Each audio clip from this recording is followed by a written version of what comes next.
Hey, hey, can you hear me? You can, but I can't hear you. Eric, can you hear me? Yeah, I can hear you now. Great. Oh, sorry. Yeah, I'm seeing your fan. Now you can see my face. I went for a bike ride this morning. I got up early because some of my friends are training for a triathlon. Oh, wow. Oh, they just are crazy. I'm not a triathlon person. I'm not stupid. But anyway, excuse me, I'm not as driven in that regard as they are. But I'll get up and cycle with them if they do a respectable time. Like, I'm not into cycling 112 miles. So anyway, we got up early, so I wasn't sure if I would be back in time. And I can't, I was back in time. So anyway, but I don't know what Michelle, I don't know if she got the message or not. I don't know either. I'm hoping she did, but I noticed that Ms. Burden didn't give us any feedback. Yeah, were you able to talk with her at all? I wasn't able. I didn't even see her. I don't think she was in on Friday. So the last 2 days I didn't get to see her at all.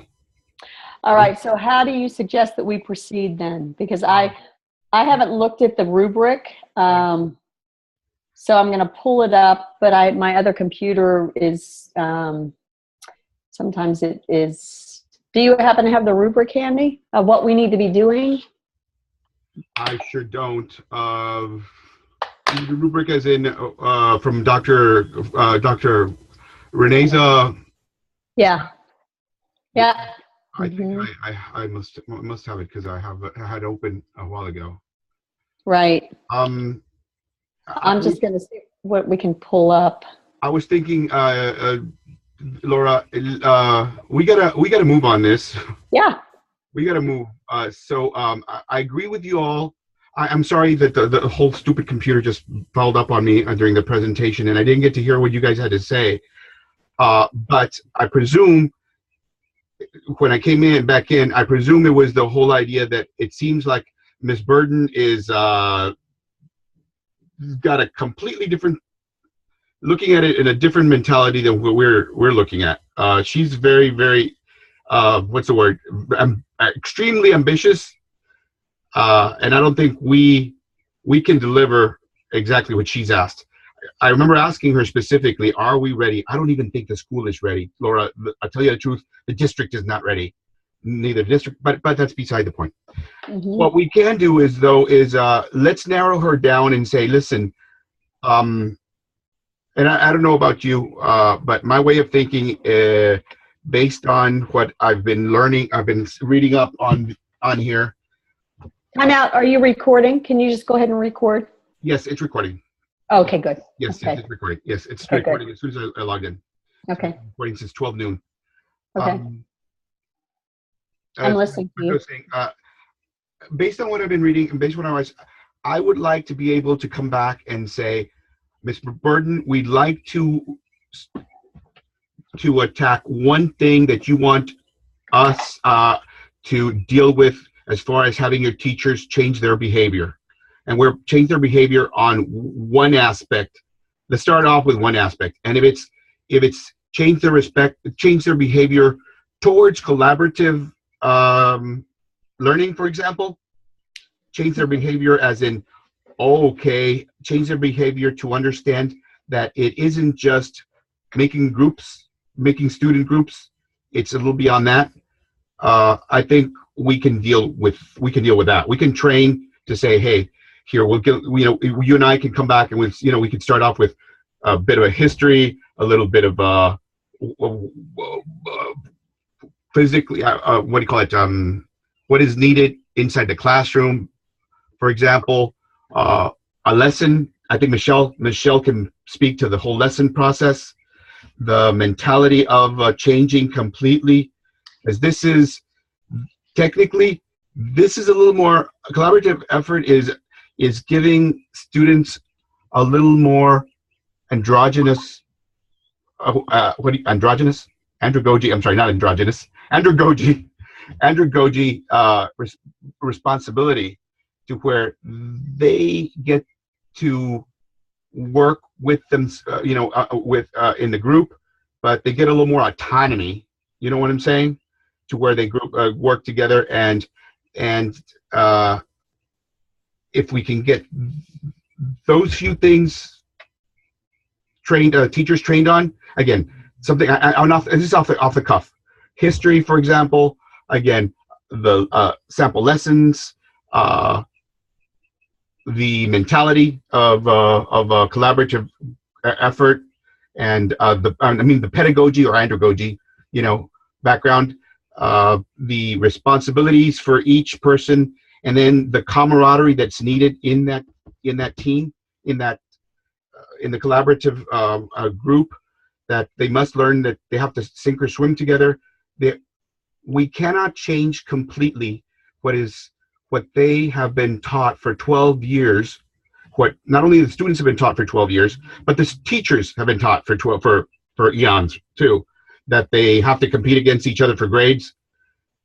Changing that, it's just like Dr. Renee said, that can't be done overnight. And he mentioned that his principal going in there and it took taking a year or so, whatever. So again, coming back and saying, Miss Burton, we are offering you that we are going to change the teacher's behavior this way, okay? And we'll assess that at the end. We'll assess, and in the meantime, I've got my mentality right now is I'm seeing a website with 4 menus on it, right? One says history, collaborative, title, just bear with me. Website that says collaborative training, collaborative fifth training, or something to that effect, right? The title, and then 4 menus, one of them history, and again, the ones I mentioned to you, again, that was off the cuff. We could come up with something else, but either way, that each one would have some sort of, let's see, they would go through it, maybe a video we could show them. We come up with a video on something and give them a small quiz, an interactive quiz that we could do on this website. That I think I'm sure I can do it. What else? Well, I admire the fact that you think that we can change their behavior. I don't think that we can. But what we can do, in my mind, is build a common understanding of what collaborative learning should look like. So, and because that's one of the things that she said, that everybody has a different definition of what it is, and she's trying to get everybody to understand the same thing. So the way I see it is that we build their background knowledge of what is collaborative learning, the history of it, the pedagogy, what the research says, and then we give them, like you say, systems and structure of how do you set up, and then we can, maybe Michelle, maybe we can find some recordings of examples of this is what a collaborative learning lesson looks like and what are the components. It's interesting that you say that it should be 100% online, because I don't necessarily see this as 100% online. That's very interesting. And here's why. I think it's, I find it interesting that we can build their knowledge, but how are we going to teach people to be collaborative if they're not collaborative? If they don't experience the idea of collaboration. So it's really interesting, because maybe what we set up is functionally different. Maybe what we set up is a menu.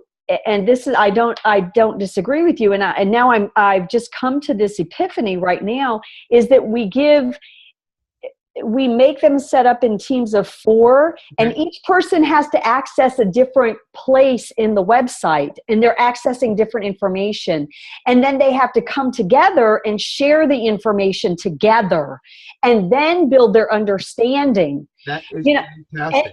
And then she would, but this has to be in a place and space within the confines of this, of the structure that she was talking about, you know, what they do on Monday, what they do on Tuesday, what they do on Wednesday. And this is how she builds that capacity. It wouldn't be until January, but in that way, they have space and place built in. You know, we have to, because I am thinking about, you know, what Dr. Corbet is saying, what kind of pushback are you going to give? And I'm thinking of what Michelle is saying. She said, it is more work. But if we don't build their understanding, they don't actually have to know that it's more work, because it might be front-loaded work. But I don't even think that we should address that. You know, but what I'm saying is that if she builds it into the structure of, you know, we're going to learn about collaborative learning, and, you know, everybody accesses these different points, and then they come back and they teach it to each other, isn't that the sink or swim kind of model that we're wanting to model? That's what makes sense to me. So, but they have to be in a space where they have to use their own computer. Yes, yeah. And they have to maybe run through, maybe we have 4 sections of, you know, these different videos, and each person just listens to one video, and then they have to present their piece to the team, and then everybody presents it all together about what it is, so that they have the lived experience. Does that make sense? Yes, I agree with you. I like that. I like that whole concept. Now, we got to be very careful that it's not just jigsaw, you know, that we just not just jigsaw it and say, hey, you know, that we, you know, and they come back and say, oh, wow, hey, we know this. No, we got to make sure that that's not the case. So, but I do like the idea, because that's what you're talking about is the behavior, Right. behavior. Okay. Right. If we can get them there, then that we have got them to change. We've changed the behavior. Now, as to, I would prefer not having to rely on anybody else, Laura. If we have to rely on her, for example, that you said, you know, that she implements this, then next year, if she's not there, it goes by the wayside. I'm not sure if I'm explaining myself. What I wanted to make sure is if we can get it going, let's say we get it going online, so that where it works regardless of whatever administrator is there.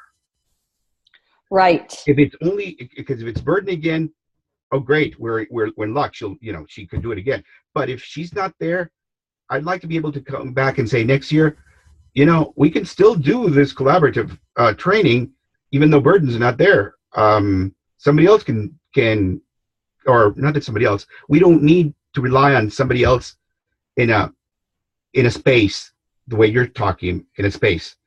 That's my only concern. That I understand what you mean. I think I understand what you mean by a space. Right. I think we can do it. We can set it up with 4 teachers, 4 teachers, at least 4. Right. Or 5, or whatever they want. We could set up for whatever number they want, I guess. But I love your idea of modeling it. Yes, it must be modeled. Yeah. Absolutely. But it can't be. It's got to be muddled. I mean, muddled. Well, we are modeling. Words. Modeled, not muddled. Not muddled, because we don't want to. What is the word? Yeah. Make it seem like we're condescending. Because that is the last thing that I think they'll get turned off. Oh, absolutely. Well, and, you know, it's so interesting because we look at what is it, you know, with Dr. Lewis's class, Yes. You know, and that was just, and I keep coming back to that it's on one hand, it's being dictated to them that you have to do this collaborative learning. On the other hand, they all have different, from her perspective. Now, that may not be entirely true. Everybody may have the same idea of what collaborative learning is. It's just that because of the structure of the school and you know, people taking away their planning time, that they can't plan for collaborative learning because they're not going to do it outside their school day, and their school planning time is being taken up. And let's face it, you know, people are not going to dedicate 60 hours to this. No, they're not. No, they're not. And even, you're right. Even if they do know, hey, like, I know, I'm one of the ones that knows that at school. You're right. I can't afford that kind of time. I can't put that kind of time to work that way, unless it is worked within the school time. Yeah, within your working day. You need to have time to do it. And if she dictated what the schedule was, on this day is this, on this day is this, on this day is this, and I'm like, well, you know, why in the hell would anybody do anything? I mean, she is totally in control of their schedule. It's the opposite. It's the complete opposite. A collaborative. Yes, it's the complete opposite. And it's she tripped over her own tongue. You're absolutely right, because she wants to go there, but she's not. That's not what they're doing. That's not. You're absolutely right. So I think you and I, we've got the same vision. I think you and I have the same vision. Right. I'm convinced. Yeah. We just have to start. Again, I've already started. As I was working here, I started on a website because I've got my Wix. I paid for my Wix website, and with my Wix website, I can add other websites. I can upload, or what do you call it? I can create other websites, and I've got this one, just like I've told you. I've got this picture of I've got the school. I've got the background is the school the school in the background, and then just these menus. Again, title, then menus with history. You said pedagogy. You said research, examples, and then sample lessons. And we could come up with those. I think we can fine tune all those menus. But then within those menus, yeah, we can populate it with different things. Now, how do we bring it all together to instruct them what to do? Right. Well, and we do have that video. And here's here's one of the things that you are saying, and this may address what we were just talking about before, is that if we give people all of the menus, and we say, go to this website, you pick your starting point is your starting point. You're right. Isn't that? And I mean, by the way, yes, there you go, and that's part of motivation. You know, in my other class that we're taking with Dr. Goenda, it's a motivation class. One of the main things that you have to give adults, and you know that because we've gotten through andragogy, you have to give them choice. Yeah. And we're doing exactly that. We're going to be doing that exactly that. So we're starting to model it. Great. So, I would just say that as they hover over the buttons, they'll say, these are the things, these are the questions that you might have answered, that you may have answered when you go into this section. What is collaborative learning? How do I use collaborative learning? Why would I use collaborative learning? And at least people will get an idea of, well, if I hover over this, I'm going to get this kind of information. And that way it's still wherever their choice is, that's where their choice is. Great.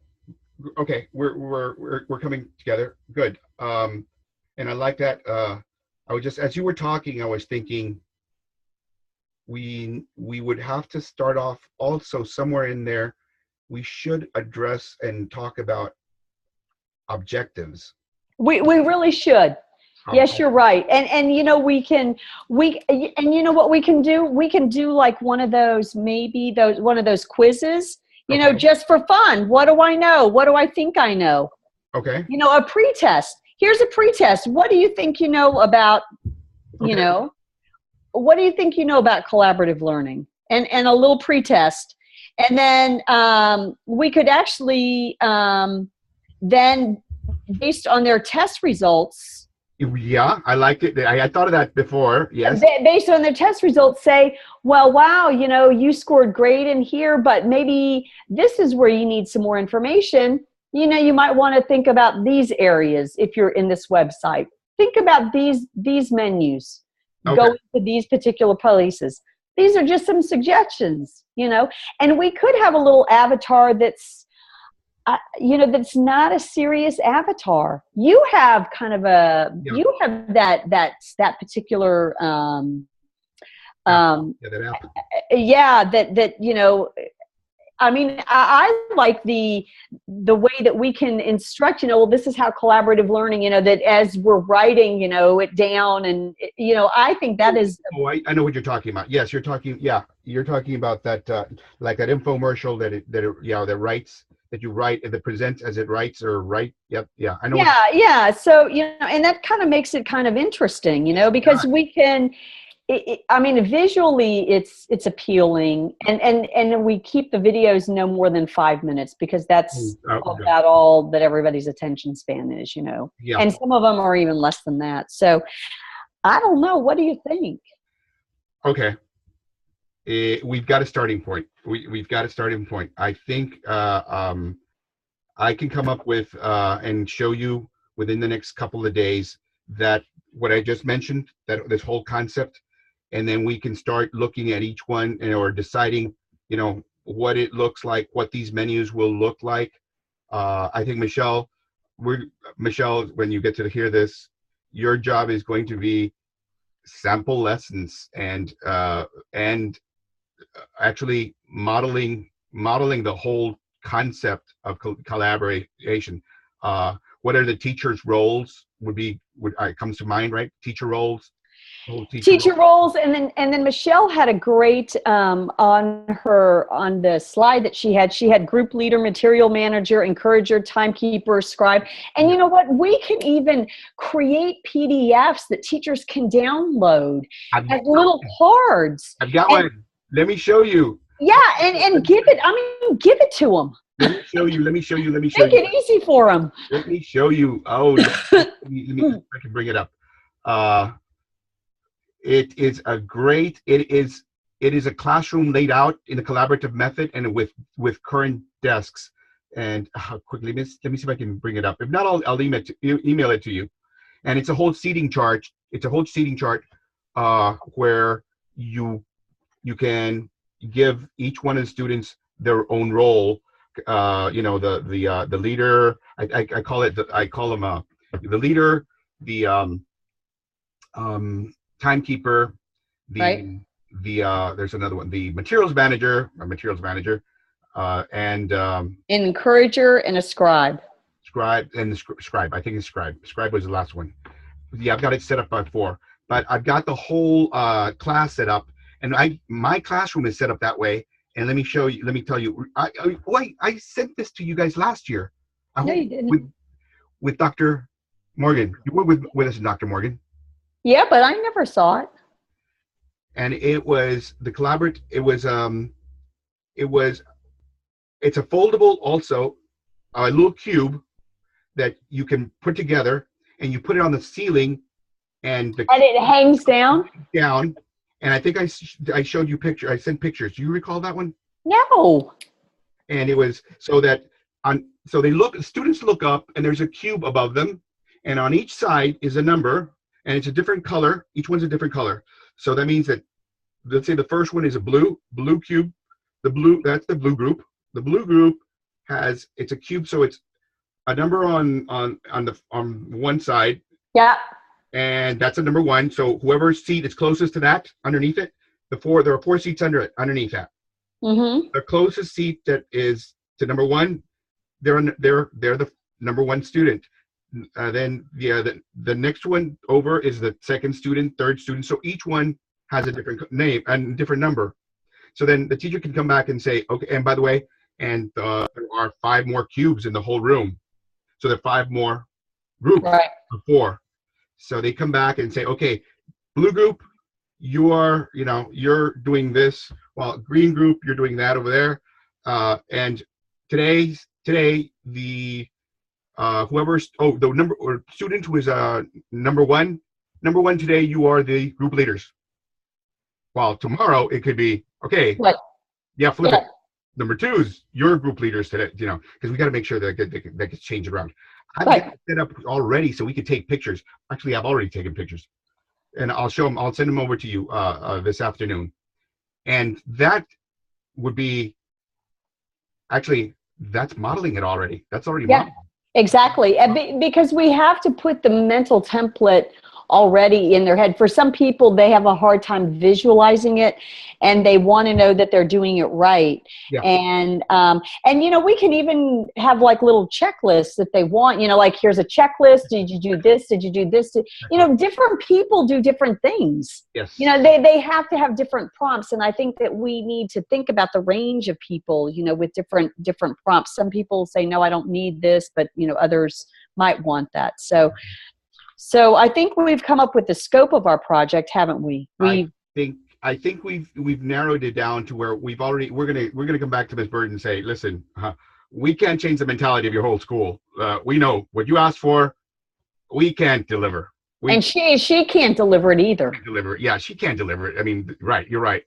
But what we do have to offer you is this, and we don't know. My concern is we don't know what she's done with. Remember with the Tecnológico de Monterrey. We don't know if what we're offering is, measly compared to what she's.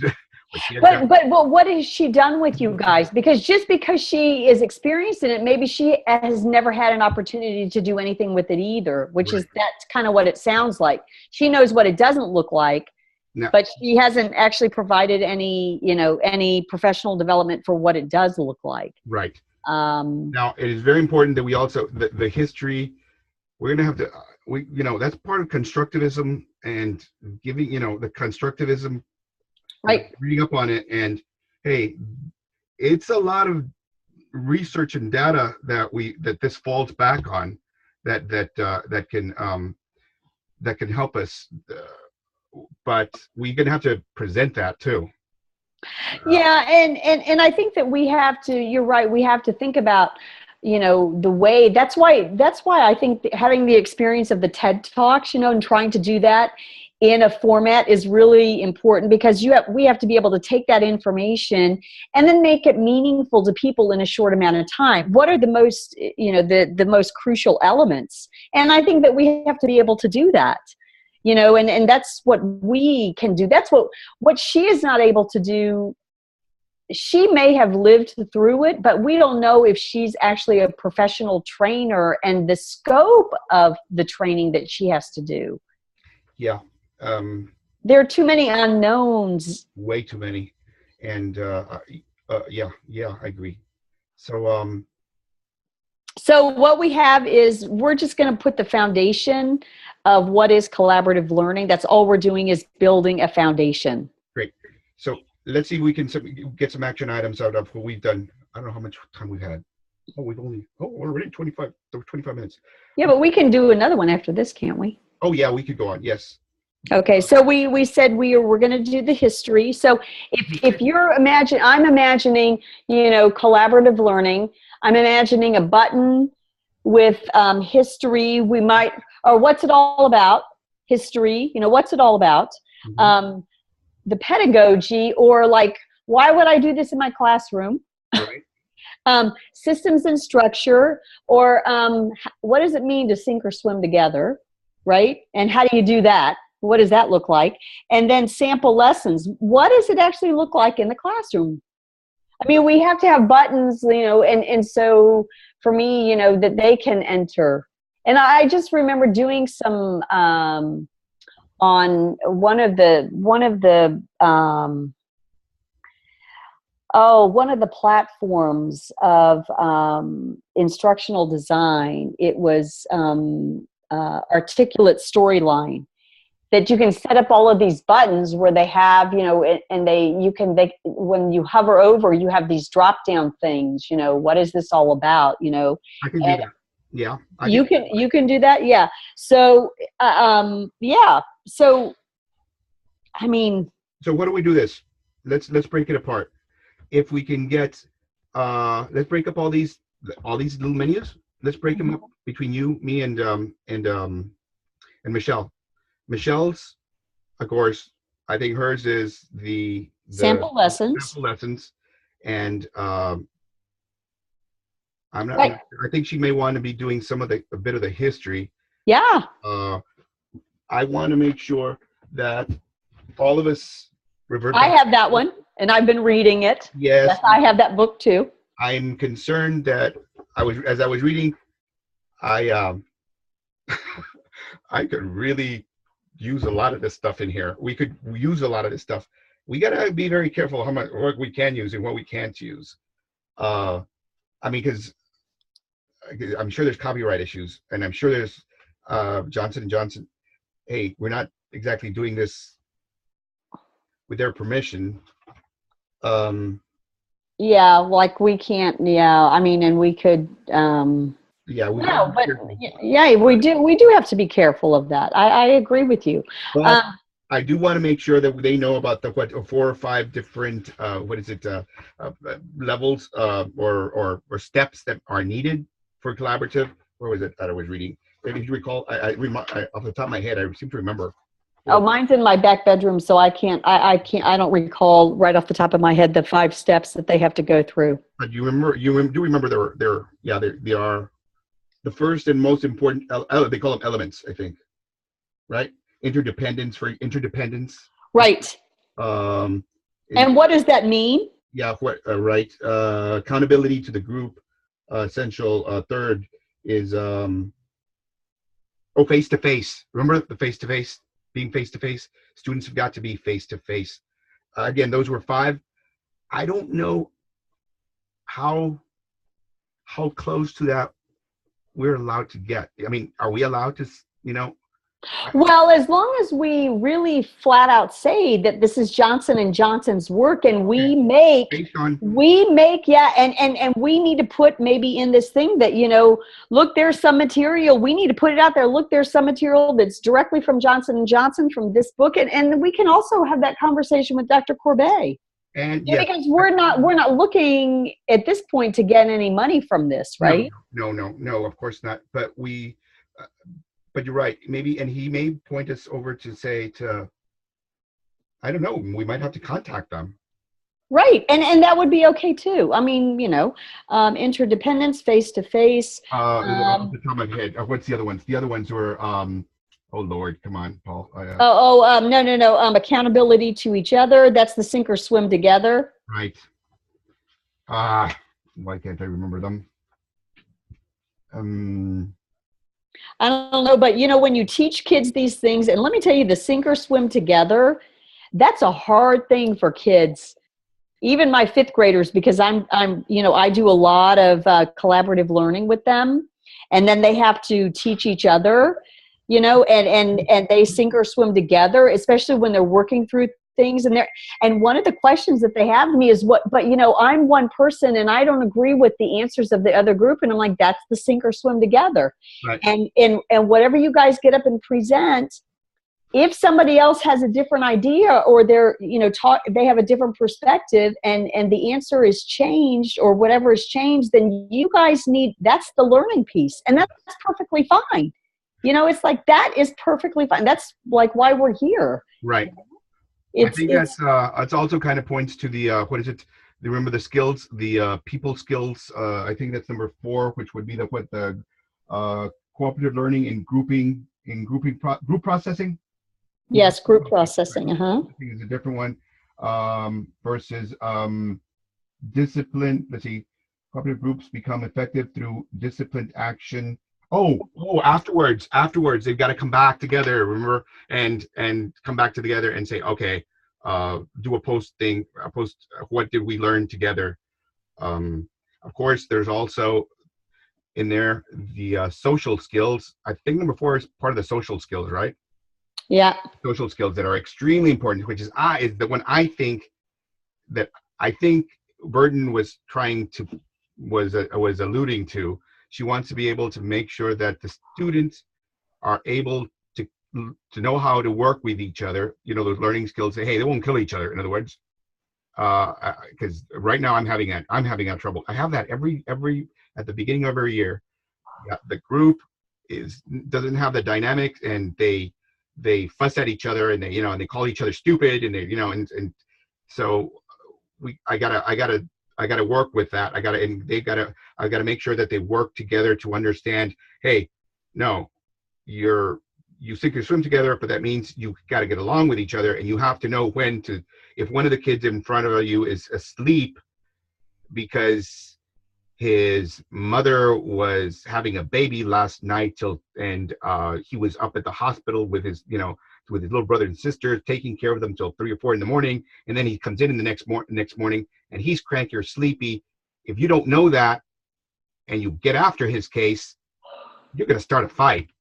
Right. But if you ask and you talk and the kid says, look, I had to stay up. And the other one should say, things change. All of a sudden, it's beautiful to see. All of a sudden, oh, well, no, you don't worry. Now today, you take it easy because tomorrow I may have to take it easy. So right. That kind of is, we got to get across. Somehow we got to get that, and that's one of those 5 elements. I think Johnson calls them elements. Those 5 elements. So where do these 5 elements go? We got to make sure we put them in there. Right. I'm not sure exactly where we put those, but we have to have it in the history, the constructivism, and the sample, the pedagogy, the systems and the structure. It needs to show up in all of the places. Now, Johnson does talk about a cooperative school that, well, I guess we could touch on, but. Yeah, I think that's not what we're not. But I think a cooperative school would be a brilliant place to be. Yeah, just like your Dr. Renee mentioned. Yeah. Quizzes, though, we could also say, you can start here. Just take this pre-test, and then, after you go through, or at any point in time, if you want to take this post-test, take the post-test, and just so that you find out like how much you know, and maybe it could be one of those situations where they do get a badge or something, or they get some, like I'm an expert in cooperative learning, or I'm I don't. Yeah. Yes, I agree. I still say based on Kirkpatrick and the 4 levels of Kirkpatrick, we gotta assess how we're gonna modify these people's behavior. If we just simply come back and say, okay, you know what, they're now aware of that. Is that modification? Is that enough? Is that sufficient to qualify for modifying their behavior? I don't know. The thing about Kirkpatrick's, I think that is never pointed out. My understanding is that the modifying behavior could be 6 months from now. True. Yes. And you'll never see that. You'll never see that. And that's why we want it instantly. But I think that that's the most important thing, is that you don't know when it's going to occur. But yes, but somehow we must make sure that everything else that we do is with that end in mind, that we modified them. Okay. Absolutely. And that's why I think that we need to have a pre-test. Yeah. Yes, I agree. Oh, see, that I like that. When you mentioned pre-test, because we can do the pre-test and and the post-test, and maybe and call it. I mean, an assessment at the end, and say, hey, and the change could be the difference. Yeah. Okay. So a benchmark, and that tells us, and we can come back and say, Miss Burton, our job is to make sure that we go from, that we see growth, right? Whatever that looks like. Yeah. It is better at the end. Are we going to say 100%? I don't think we don't have. I don't think. What do you think? Well, what do you think? Do you think? No, I think any change is good if you have a pre-test at one level and then the post-test at a different level. Because the reality is that there may be some people, like we said, who already actually know a lot about collaborative learning, but really don't implement it because they just don't have time. Right. Yeah. And that's okay too. You're right. We could come up with a post-test that everybody gets 100 in, and then what do we do? Well, how about the pretest? Well, sometimes I can take the pretest on the plagiarism thing and get 100, but I still have to take the module. Yeah, but if we get a lot of that, and remember, these are adults, and these are educators, so they could be very smart, and they are, by the way, they are. Of course. We could see no growth. we could see no, because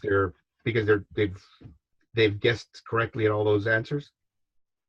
Right. And we could, I mean, I go through the e-learning modules and I just guess, I'm like, okay, well, this is the one that makes the most sense given that. But if you don't have any background about that, we could word it differently, because there's some words that we could actually look through the Johnson & Johnson book and I mean, we're not trying to trick them. What we're just trying to do is to, say, I mean, how many people really do know sink or swim together and what that means?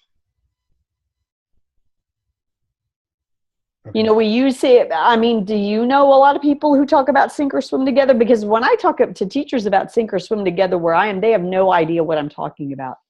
They have no idea what I'm talking about. But see, your teachers might. As a group, they might.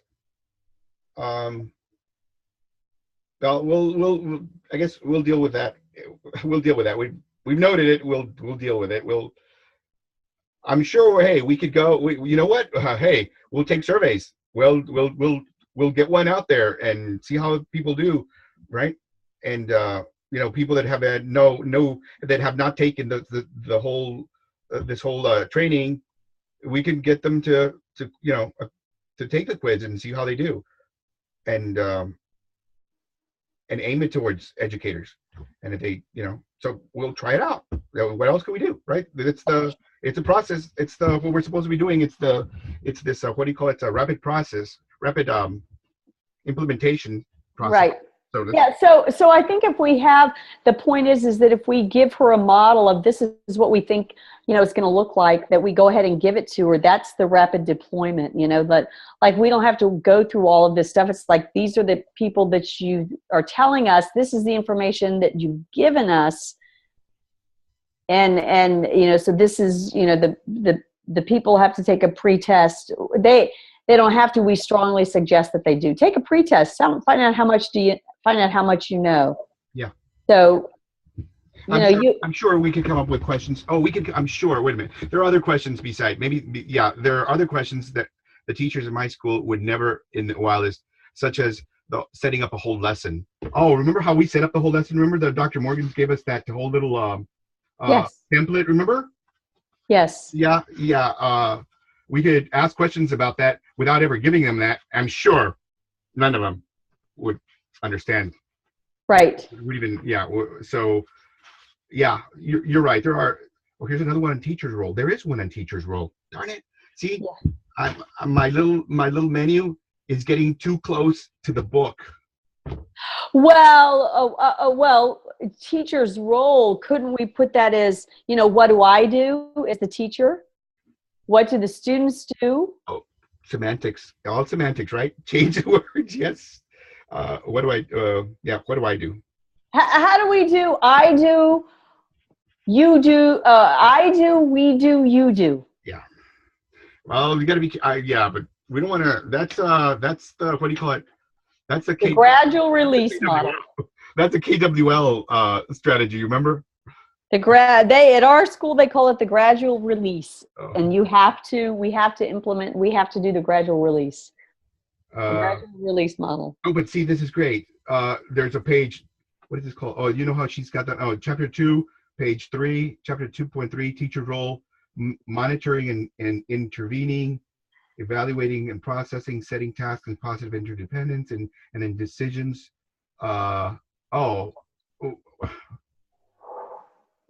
This is, Laura, we could plagiarize so easily. I know, but we can't. We have to take it from our own experience. I said that wrong. We could what's the word? We could wind up plagiarizing so easily. I mean, well, what does the book say about the copyright? Because that book is actually out of print. What does the copyright say at the beginning? Because they do. I remember reading the copyright stuff, and I thought it was really interesting. No part of this publication may be reproduced or transmitted in any form by any means, electronic or mechanical, including photocopy, recording, or any information storage and retrieval systems without permission in writing from the authors. Oh, okay, wait a minute. In writing from the authors. Right. So we really, wait a minute. So all we really have to come back and say is, okay, Drs. Johnson's, we've got a project. We're going to try to implement this, and we'd like to use a lot of your material. Right. Maybe hey, maybe that's all I need. That's all we need. Well, yeah, and we would have to send them the link. And say, oh, of course. And then because they would want to look at it, and like there would be no way that that there would obviously be no money, but it would just be a professional development, because apparently, I mean, the way Ms. Burden has implied is that Johnson & Johnson, because this is all of their intellectual property, they make their money off of this. Yeah. So again, we could also put a time limit on this, right? We could put it. Yeah, we could just say this for one, but then again, see, because the other team is not doing it. The other team is doing a fantastic. The other team's coming up with that whole what do you call it? Training of the online training, the online. No, it's not an online training. It's just an online service for orientation for online students. Right, online service. Doctoral, right? Service. Yes. As in. Well, orientation. Yeah, an orientation of sorts. Yeah, but that could be used, and the way they've got it set up, and it sounds like Corbet is really behind it. Just that could be used for years. Oh yeah, I mean, he could take something. They could take something that and just they could just be creating the shell for it, and then it could just be taken over by the university and added and all of that stuff. But one of the things that you have to be really careful is that it doesn't become so burdensome, because you can't. No, it can't be added. Yeah, no, it can't be. Yeah, more work than. Yeah. No. Yeah. But it's interesting, the whole concept, because I always thought, I can't believe they don't have anything like that. Yeah, I agree. I would have thought that, that would have been one of the first things they do when they went over, when you're going to go online. I would have thought, hey, that's one of the things you would put on your list of action items to do, But hey, what do I know? No. So I wouldn't say that in competition, Dr. Corbet is going to he's going to throw roadblocks up to them, not roadblocks, but he's going to make them think about some things too. Yeah. You did answer the survey the other day, didn't you? That he sent out for Jason. I saw it. I saw it yesterday. I haven't yet. I will. Yeah. I just saw it yesterday. But I wouldn't worry about what they're doing, because the thing is what we're doing is also worth doing. I mean,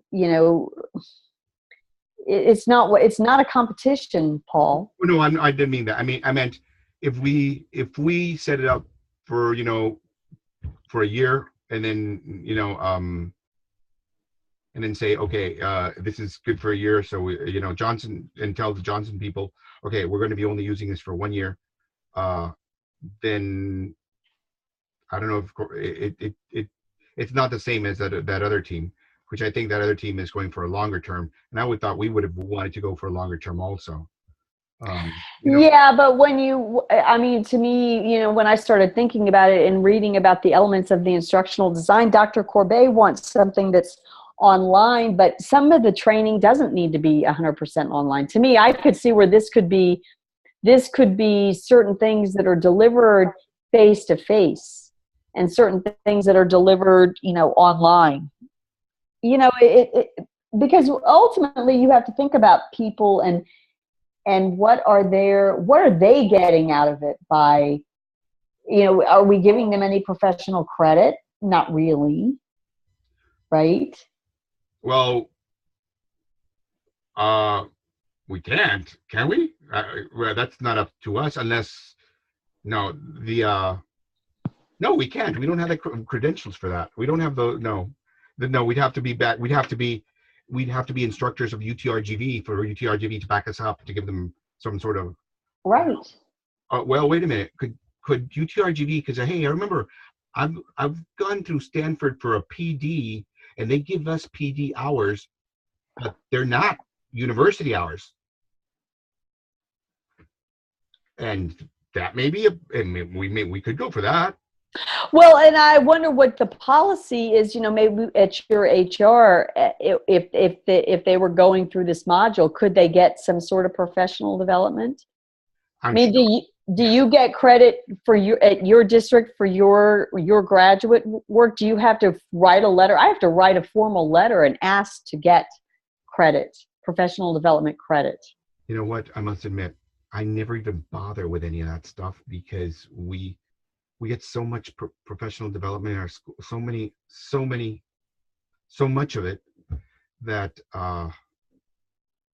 hey, hey, I don't even keep track of it. When I had to come back at the end of my 5 years that I had to be recertified, you know how the system asks you, well, in Texas, system asks you for all those PD hours, you have to have 150 hours or something to that effect. And I remember looking at 1 year's, and in 1 year we had over 50 hours of PD from the school, and that was just a school, and on top of that, I mean from the district, then they do supposedly take credit hours from the university as PD as well. I never plug them in because I've never needed them. But that's a 1 per 1 hour also, and every class is 30 hours. So I mean, 30 hours, 6 hours, the 6 classes times 30 hours each. Yeah, I don't even keep track. Yeah, and see, for me, because I have the certification for admin, I have to do 200 hours, and I have 200 hours. That's not really an issue, but it's for my it's like. But I think at my district, they don't give those hours. Like my doctoral hours, I have to ask, and they don't give them 1-to-1 like yours do. No. They're like, we only limit it to this many, and you're like, you guys are. I'm like thinking, are you kidding? They're graduate courses. How could it be? Yeah, any less than what can be less than what a district does. Right? Hey. Oh, well, that's what I'm saying. The district doesn't give a lot. They don't give a lot of credit for that, and so I'm like, okay, whatever. But they go through a region. We go through a region 1. Region 1 is the one that actually gives the hours. Okay. And see, ours is so this is getting back to, can we give teachers some sort of credit for going through this? And I don't know, it's a question worth asking, and it's a question worth asking to Miss Burden. Yeah. Burden and Corbet. I would like to have, because remember one of the first lesson, what do you call it? The first chapter we read was just that, what's the word? The credentials of the training are very important, and right. Can we put some meat behind it? Yeah. Can we say, hey, these are credit hours? Can we associate it with university, not university credit, but university PD? Because I know that university professional development exists. Right. And I think that's something that, because we need to honor the teacher's time. If they're willing to do this, they need to get something for it. Yes, it's worthwhile. You know what? Yeah, can we do that? And we can ask Dr. Corbet that. Would you take that one on as your Yeah, I'll take that. Ken. I would love the way you said it. Hey, if we're going to do this and ask the teachers to do this, we might as well give them something worthwhile and have credentials that are worth it. Have some meat behind it. I like the way you phrased it, because you're right. Otherwise, why else? Just because the district is going to say, okay, they did this for us, you guys do it. Yeah, I mean, no, we should give them something. I mean, come on, it's still building their capacity, even if it's in a limited way. It's still building their capacity. So, how are we certified to do that? That's where Corbett can answer that. Corbett, yeah. He can probably, hopefully at least point us in a direction and see what's what. Because here's the thing that I need to tell you, at least in my district, I wrote a grant for some tiling activities for the teachers at the grade level that I was at last year. And so I had to teach the teachers how to use these tiling activities that were really profound, and they're really, really good for kids. And so I requested that through our central office that I give, when they come to this 2-hour workshop, I had objectives for it and what their takeaway would be, and could they get professional development for those 2 hours of mathematical content development, professional development, and the answer was yes. So I was able to give them, that credit as long as they signed in and I had all the documentation. They got professional development credit for it. And so I think that this would be no different.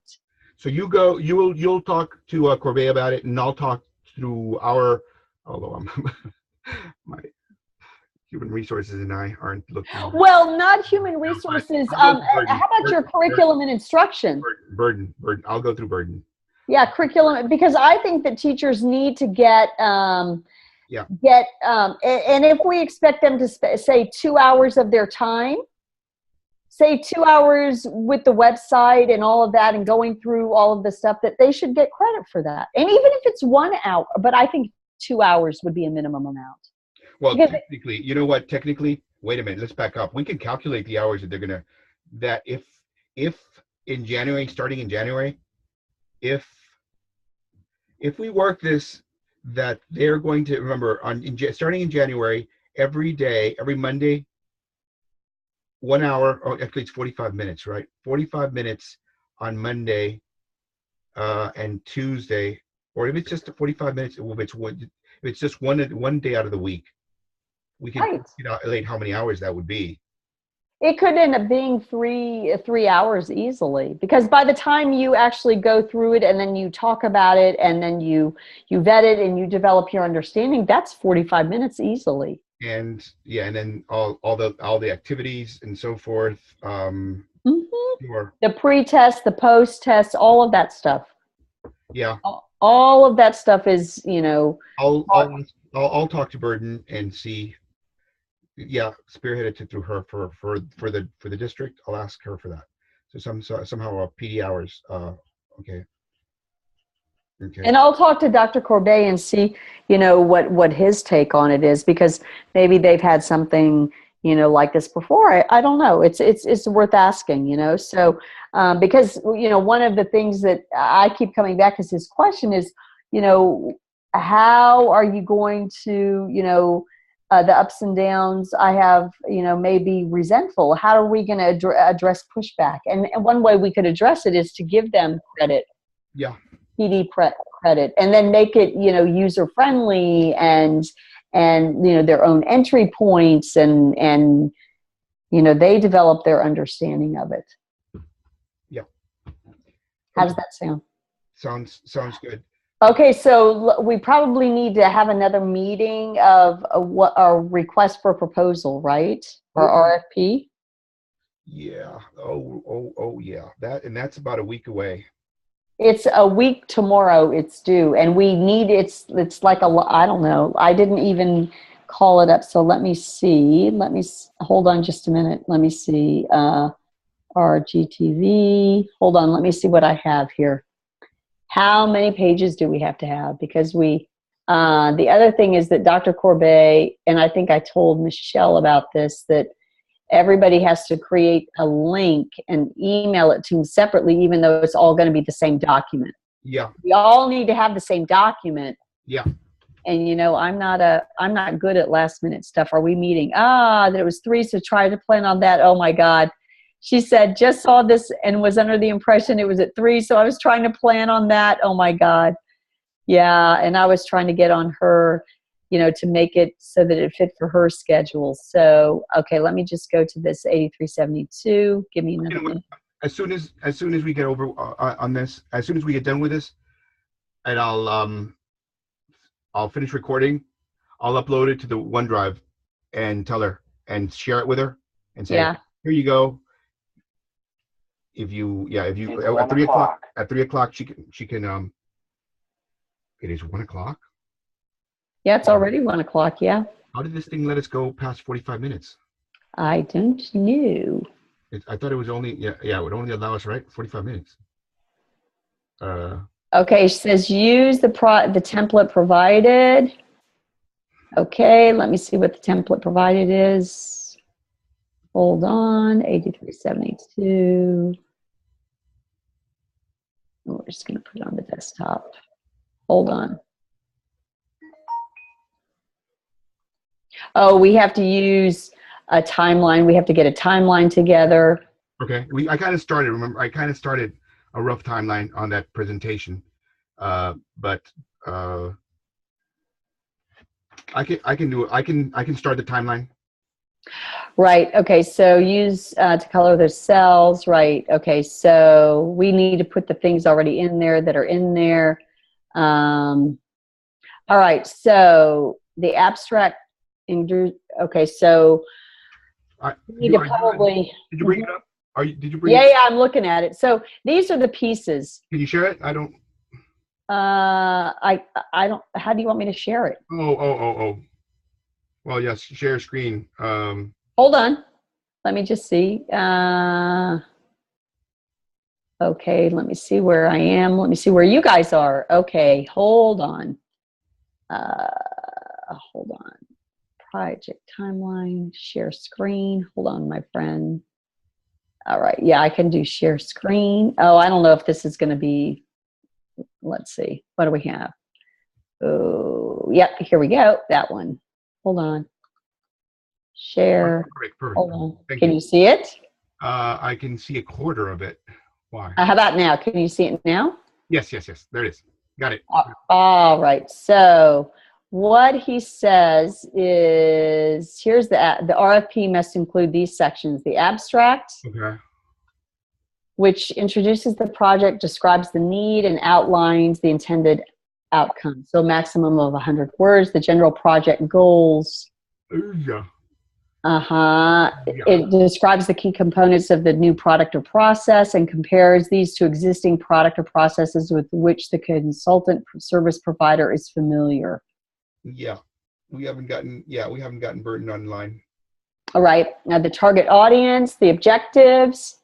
It's going to describe exactly what the target audience will be able to do as a result of the new product or project. See there. Each objective should be listed. The project details, summaries of needs and task analysis, brief summaries of content and suggested treatment, description of anticipated project team organization, reporting relationships, description of your ultimate client, description of required development process and revision cycles, listing of expected deliverables, information on standards of quality. What? Right? Timeline of the expected, constraints on budget, resources, criteria for evaluating the success of the project, and terms and conditions. Okay, so we probably need to divvy this up. Yeah. All right, let's have a look at this. So the project goals. Okay, so there's the project details. So, okay, the abstract, the general project goals, the target audience, and the objectives. I guess I'd have to take on the target audience, I think, since it's my school, and I'll have Miss Burden kind of help me out with that one. Yeah, because I think it would be good to know what are the credentials of the people. Yeah. And actually, if you could get some sort of little survey. I mean, I don't know if it's possible, but if there's a little survey monkey, thing that you could just have them ask one question. Do you know anything about collaborative learning? Yeah. And that would be nice. Just a one question survey monkey thing, because that's all we really want to know. Well, and it's, and I would also like to know, I would also like to know how many years they have as educators. There you go. Like 1 to 3 years, 4 to 6, 7 to 10. Yep. And 10 to 13. 10 13. Yep. 10, Yeah. 10 you want to, do we need more than, after 10, do we really not need more? Do you need more? I mean, do we need to know? Yes. I'd like to know if, well, I don't know. You help me out here. I was thinking 1 to 3, 4 to 6, 7 to 10. And then after 10, what's the big deal between 10, 15, or 20? A lot. You don't think that's still, hey, 10 years is pretty good experience. I mean, you're already at 10 years. Well, okay, 10 to 15, and then 15 and beyond. Well, still keep it in three. If you put it in 3, 1 to what did you say? 1 to 4, 5 to whatever the thresholds are. Keep the thresholds the same. Okay. All the way through. Okay. And go up to 25. Okay, 1 to 3, 4 to 6, 7 to 10, 7 to 10, 10 to 13, and then 14 through 17, and then 18, 21, and then 22, 25. Right. Okay. And then over 25. And oh, of course, yes. And then over 25, and then 25. Okay, and then how about this? Collaborate. Let's do three questions. How about this? Collaborative SIF deals mainly with, and then we say no, but we can't. I was going to say group work. Oh, how about just this, true or false? Answer true or false to this. The collaborative instructional framework deals mainly with putting kids in groups and letting them work together.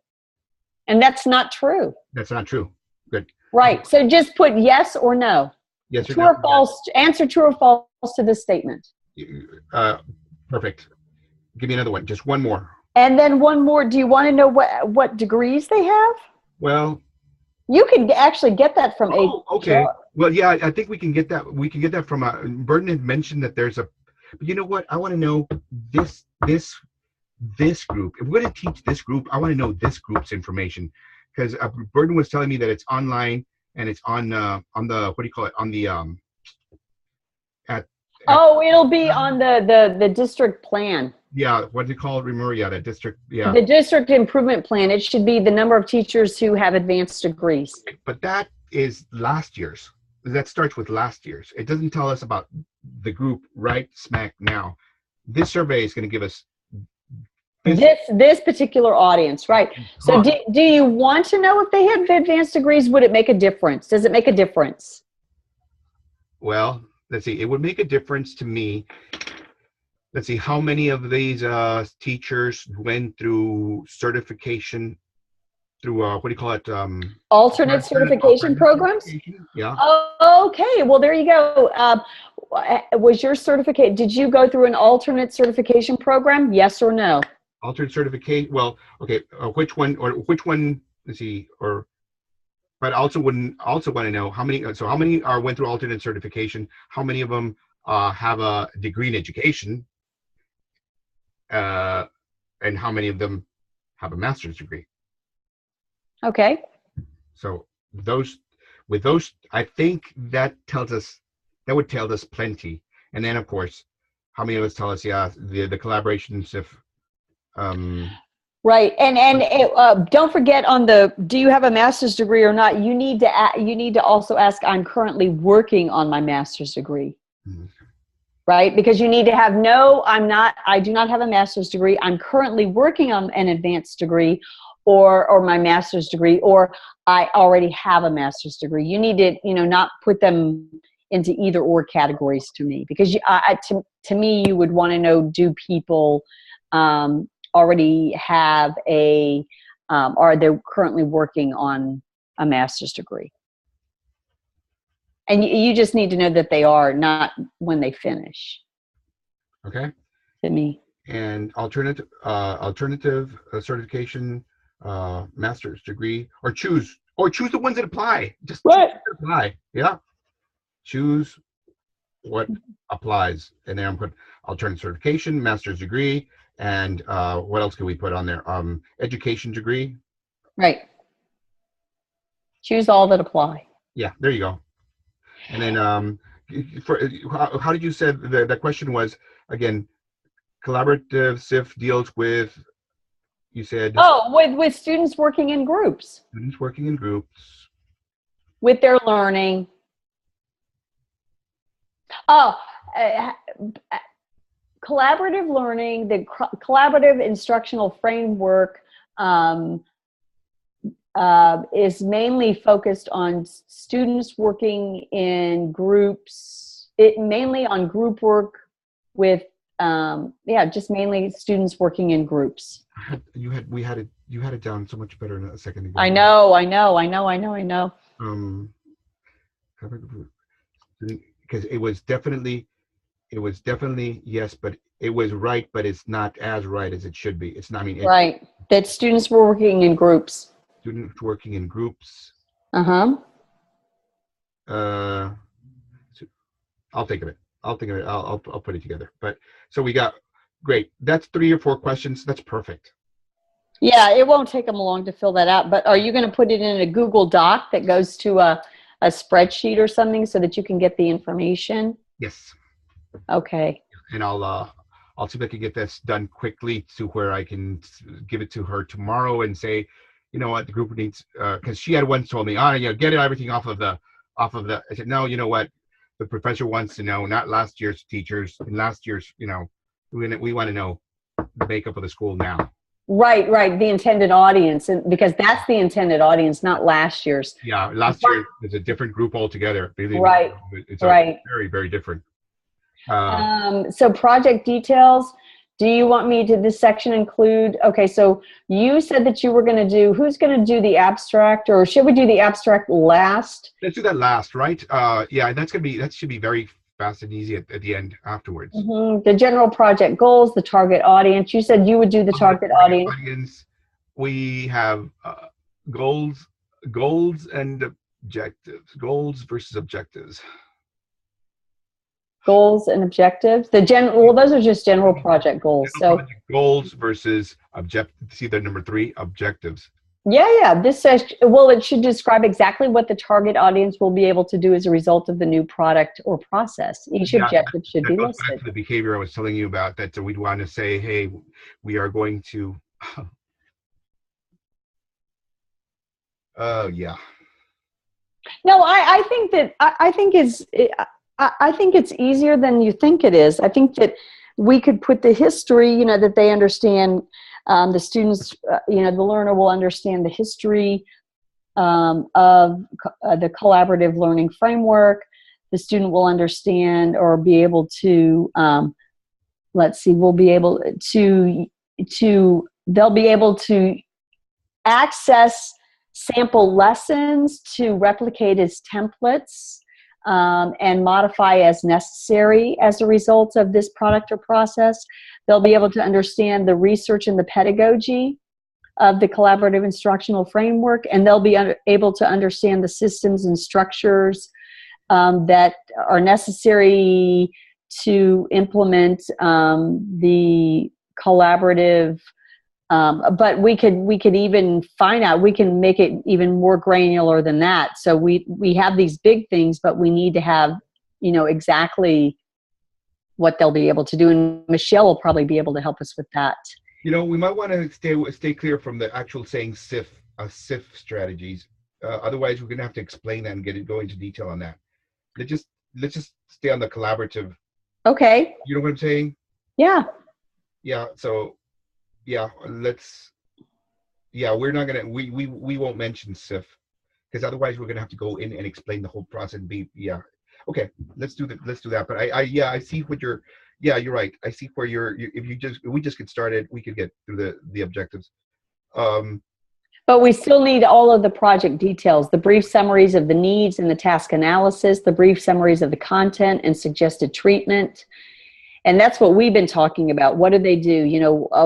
We're going to have the history. Maybe we have videos. We're creating videos, right? Yeah.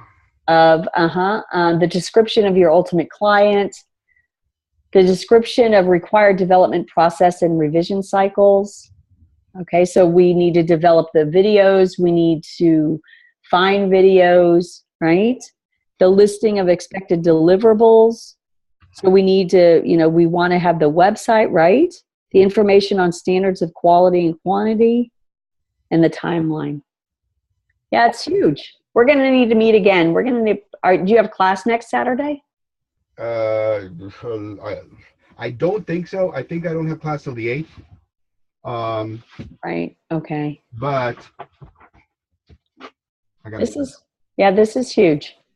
Yeah. I agree. No, let's aim for another meeting in sometime midweek. Just Thursday? You and I can come back. I want to show you what I've done with the let's see how far I've gotten on the website, how far I've gotten on the survey, and I'm going to hold talking about target audience. I'm going to hold off on the target audience until I get the survey info back. Okay, but I'm going to go ahead and work on the project details. I'm going to go ahead and do the brief summaries of the needs and the task analysis. And there will be, task analysis, the needs, a brief summary of the needs, a brief summary of the content and the suggested treatment. Yeah, you understand it. You understand what we're doing. So yeah, the description of the anticipated project team organization, especially the reporting relationships among your team and other players. The description of the ultimate client, and that's the teachers. So that's going to go to the target audience somewhat. But no, our ultimate client is the school district. That's our client is your burden lady. Are you sure? Or the ultimate client is not the teachers versus the immediate client? What's the one above? Above was, what was the one? Roman numeral 1 or 2. What was that? If you go further up, general project. What is it? The target audience. This includes the brief summaries of the intended audience for the deliverables. Who are they? So you're right. So the ultimate is burden. Right. The target audience is different than the ultimate client. The description of required development process and revision cycles. So what are we going to need to develop, the required development in order? What are we going to need to be able to do that? So that's the description of, the building the website and all of that. That's what that is. The description of the required development process and revision cycles, the listing of expected deliverables. So those are all of the things that we're going to, Well, yeah, we went through them. We kind of all, you and I we could go back through the whole thing and write down everything we said we're going to do. Such as lesson plan. Yeah, well, we went through all that. Michelle, can Michelle do that? Michelle, the listing of expected deliverables. Yeah, of course you can. Remember we said we went through that. You said from lesson plans, history, pedagogy, research. Well, those are the pre-tests, the teacher role, the what do I do? Check. Right. And no, what I was saying is that Michelle is probably going to want input on all of those because, she was saying that this is what her part of what her capacity is. And I may be mistaken on that. It may be what her total capacity is. I mean, in the sense, because she said that she has done a lot of research on this. So, Maybe, yeah. So she's going to need to put her fingers in each of these things to make sure that our information is correct and to fine tune it. Okay. So, and probably, hopefully at this point, Michelle will get back to us of what she's willing to do as well, because she wants us to tell her, she's like, tell me what to do. And I think I agree with that because because of the time constraints on her, and I don't disagree with that, but I also want her to know that we also want her to give us feedback on all the other things because that's what her expertise is. Yes, she might know this a lot better than us. You're absolutely right. And so, and she may have resources that we don't even know about. Yeah. Because she's been studying this for such a long time, she may, so we need to know that too. So, all right. And then you said, yeah, okay. It's an hour and a half here, and I'm surprised that this thing is still recording. I don't know. I thought it was stop recording after 45 minutes, but anyway. So how about, can we meet again right before class on Wednesday? Thursday? Yeah, well, I mean, we can meet. I don't know if Dr. Corbet is going to have class again because he indicated that we didn't always have class. There would Right. be times that we would. So maybe if we can meet at class again, or I can also meet on Wednesday. Me too. I just need to know. Yeah, I agree. But I don't think that Michelle can. Yeah, I'd like to. This next one, I think we need to hear from her. Right? Yeah, yeah. I mean, it would be great if we heard from her because we really need to hear what she has to say. I don't disagree with that, but on the other hand, she can also just text us and tell us what's what. So let's, I don't know, let's plan. Can we send an email out to Michelle because I need to I can send an email out to her and tell her that we've met and to listen to the video. Are you going to be able to send her a link to the video or to this recording? I'll send her a link to the video. Because I've got to send her the video anyway. So I'll tell her that we plan on here. You and me. Let's decide real quick. First choice is Wednesday. First choice is Wednesday. At what time? I at like 7 or 7:30. Yeah, 7 or 7:30. Mm-hmm. Okay, and then alternatively would be Thursday right before class. Yeah, but right before class, we have to say what time. That would because the class is at 9:30. If we have class at 9:30, let's meet at 8. 8 o'clock? But if we don't have any class, let's meet earlier than that. Let's meet at 7:30 again, because I think she said that, a little bit later is better for her anyway. 7:30. So it's, okay. First choice, Wednesday, 7:30. Alternatively, Thursday, 7:30. Yes.